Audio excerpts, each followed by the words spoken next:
Pemirsa, viral video satu keluarga sedang makan bersama tiba-tiba dilempar sandal oleh tetangga.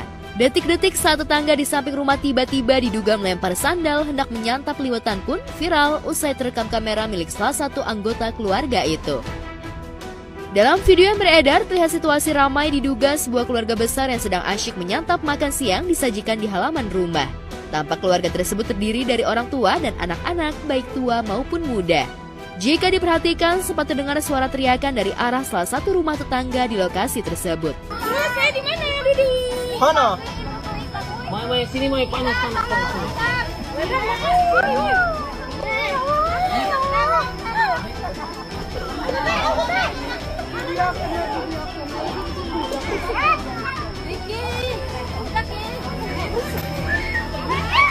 Aduh, saya ngeliat videonya.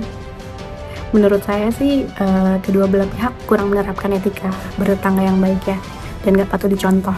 Tetangga yang punya acara harusnya minta izin dan mohon maaf ke tetangga terdekatnya kalau akan ada acara keluarga dengan melibatkan anggota keluarga sebanyak itu. Dan pasti harap maklum kalau akan menimbulkan keberisikan atau kegaduhan seramai itu. Kalau diizinkan ya silakan dilakukan acara keluarganya, tapi kalau tidak diizinkan ya tidak bisa, karena itu etika bertetangga. Tak lama kemudian, keluarga itu nampak berlari membubarkan diri usai diduga ada tetangga mereka yang tiba-tiba mendekat dan mengamuk. Saking paniknya, bahkan alas makan pun sampai terinjak-injak. Dalam video tersebut terlihat jika tetangga itu sempat melempar sandal ke arah keluarga yang sedang akan makan liwetan itu.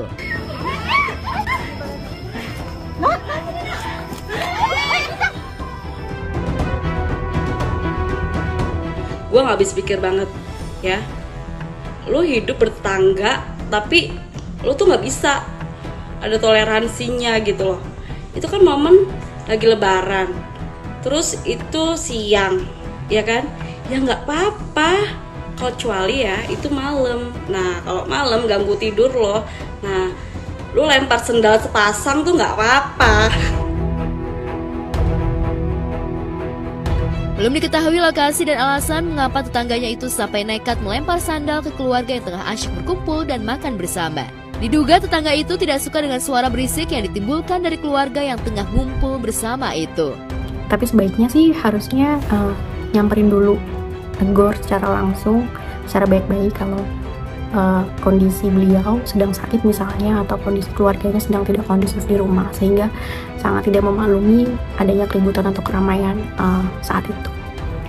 Kalau memang tidak digubris, mungkin bisa dilakukan next step, yaitu melibatkan ketua RT atau perwakilan warga setempat untuk menyampaikan secara baik-baik dan lebih kekeluargaan.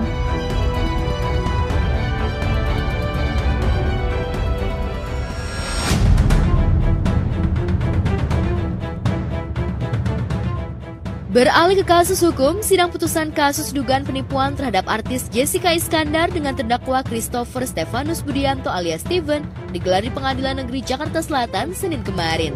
Sidang itu merupakan sidang lanjutan pada 17 April 2024 sebelumnya yang sempat ditunda.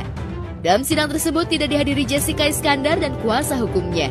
Dalam putusannya, Majelis Hakim PN Jaksel menjatuhkan vonis 2 tahun 6 bulan kepada terdakwa Christopher Stefanus Budianto atas tindakan pidana penipuan yang merugikan artis Jessica Iskandar hingga mencapai 9,8 miliar rupiah. Lantas apa tanggapan pihak Steven terkait vonis hakim tersebut? Menyatakan terdakwa Christopher Stefanus Budianto alias Steven dari Roy Budianto terbukti secara sah dan menyatakan salah maka tidak pidana penipuan sebagaimana dalam dakwaan kedua.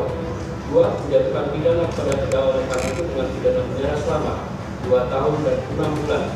3. Menetapkan masa penangkapan dan penahanan yang telah dijalani terdakwa dikurangkan seluruhnya dari pidana dijatuhkan. 4. Menetapkan terdakwa tetap ditahan. 5. Menetapkan barang bukti 1. Guna perjanjian sewa menyewa mobil antara saudari Jessica Iskandar selaku pihak pertama dan PT Pesona Trip Indonesia selaku pihak kedua atas 1 unit mobil dengan spesifikasi unit merek mobil merek Toyota untuk Alphard 2.5 GAT dengan nomor polisi B73DAR nomor rangka nomor mesin tertanggal 27 Februari 2021 kembali kepada saksi Jessica Iskandar. 6. Membaca terdakwa atau biaya perkara sejumlah Rp5.000. Di mana mungkin dari teman-teman media semua yang pada hari ini hadir ya di Pengadilan Negeri Jakarta Selatan ya terkait agenda hari ini mengenai putusan dari klien kami yang bernama Christopher Stefanus Budianto ya. Kami sebagai penasihat hukum dari Christopher Stefanus Budianto merasa kecewa ya atas penyampaian daripada majelis hakim terkait ya agenda hari ini yaitu pembacaan putusan ya. Itu yang kami sayangkan pada kesempatan hari ini. Ya aku sadarin juga ya namanya manusia, kita pasti nggak luput dari masalah, kita nggak luput dari hal-hal yang mungkin kita nggak mau tapi memang harus terjadi gitu kan. Tapi ya di balik itu semua, ketika kita bisa melewatinya, kan dari masalah itu kan kita juga ditantang untuk belajar lebih baik ya. Belajar ikhlasnya lebih baik, belajar sabarnya lebih baik. Mungkin rewardnya adalah rasa tenang, rasa ikhlas, lebih banyak bersyukur pada hal-hal yang kecil. Terus dengan liburan itu rasanya tuh jadi luar biasa, jadi terasa indah banget gitu.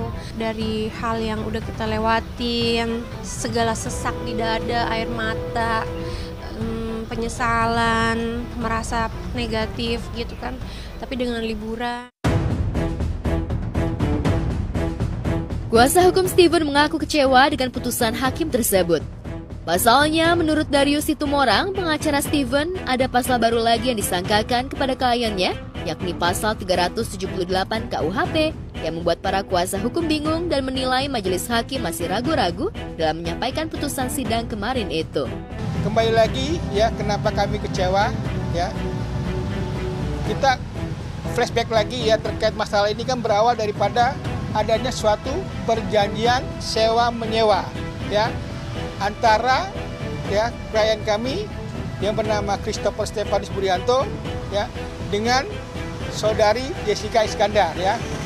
Namun kenyataannya ya pada kesempatan hari ini ya kami tidak lihat itu ya terkait adanya penyampaian dari majelis hakim ya terhadap ya si pelapor pada saat itu yang melaporkan klien kami yang bernama Christopher Stefanus Budianto itu tidak disampaikan ya. Padahal kan di awal itu kan si pelapornya siapa? Yaitu si Setio Jatmiko Prabowo Putra ya. Seharusnya merasa menjadi korban itu siapa? Setio, bukannya Jessica ya. Nah ini kenapa majelis hakim masih ya menyampaikan terkait adanya ya kerugian daripada Jessica Iskandar. Nah kami juga merasa kaget gitu, aneh menurut kami. Seharusnya menjadi korban itu siapa? Si Setio sebagai si pelapor. Nah ini kami kecewa, seharusnya ini ya klien kami hari ini bebas, sebebas-bebasnya itu loh. Tapi kenapa klien kami di sini dipaksakan ya terkait pidananya, kan aneh. Padahal di sini jelas-jelas adanya suatu perjanjian sewa menyewa. Jadi di mana ranahnya?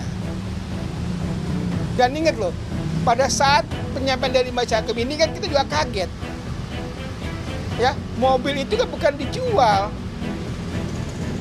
dititipkan, ya, sama saudari Komang pada saat itu.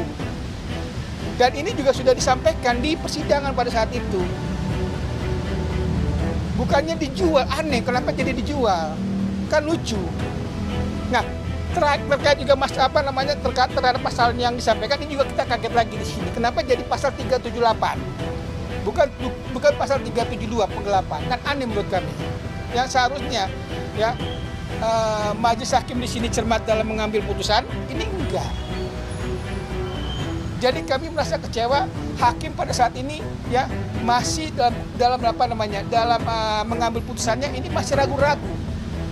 Ya, nggak adanya keyakinan. Ini kami sangat sayangkan terkait masalah ini. Itu saja. Saya sebagai warga negara Indonesia yang baik, saya pengen keadilan ditegakkan. Jadi orang kapok, jadi orang takut untuk berbuat yang tidak baik. Itu. Kita sudah menawarkan tadi, yaitu bagian dari perdamaian tadi atau mediasi tadi terkait pengembalian daripada kerugiannya, yaitu berupa unit kalau memang dikatakan itu miliknya dia. Jadi kita list, itulah niat kita dari prinsipal. Kalau itu dikembalikan mau, kan gitu. It's okay, nggak apa-apa. Cuman ya sudah, daripada pakai kuasa hukum, pakai pasal ini, tapi ini, hai. Diungkap pihak Steven ada kejanggalan yang terjadi dalam persidangan hingga putusan kemarin itu. Kliennya untuk sementara belum bisa memberikan tanggapannya terkait putusan majelis hakim. Pihak Steven pun meminta waktu 7 hari untuk menyampaikan tanggapannya atas vonis majelis hakim. Makanya kami sangat menyayangkan terkait putusan ini ya terhadap klien kami. Makanya kami tadi coba berkonsultasi sama klien kami ya untuk ya coba pikir-pikir dulu ya terkait putusan hari ini supaya kenapa kami bisa berkonsultasi dulu oleh CEO kami ya Pak Togar Situbarang ke depannya supaya apa? Supaya klien kami ini bisa untuk mendapatkan ya suatu keputusan yang pasti gitu loh ya, bukan dengan pasal yang tadi disampaikan oleh majelis hakim itu pasal penipuan. Ini kan aneh menurut kami. Kemungkinan kami belum bisa mengambil langkah dulu, tapi kami coba berkonsultasi dulu oleh klien kami juga ke Pak Christophernya.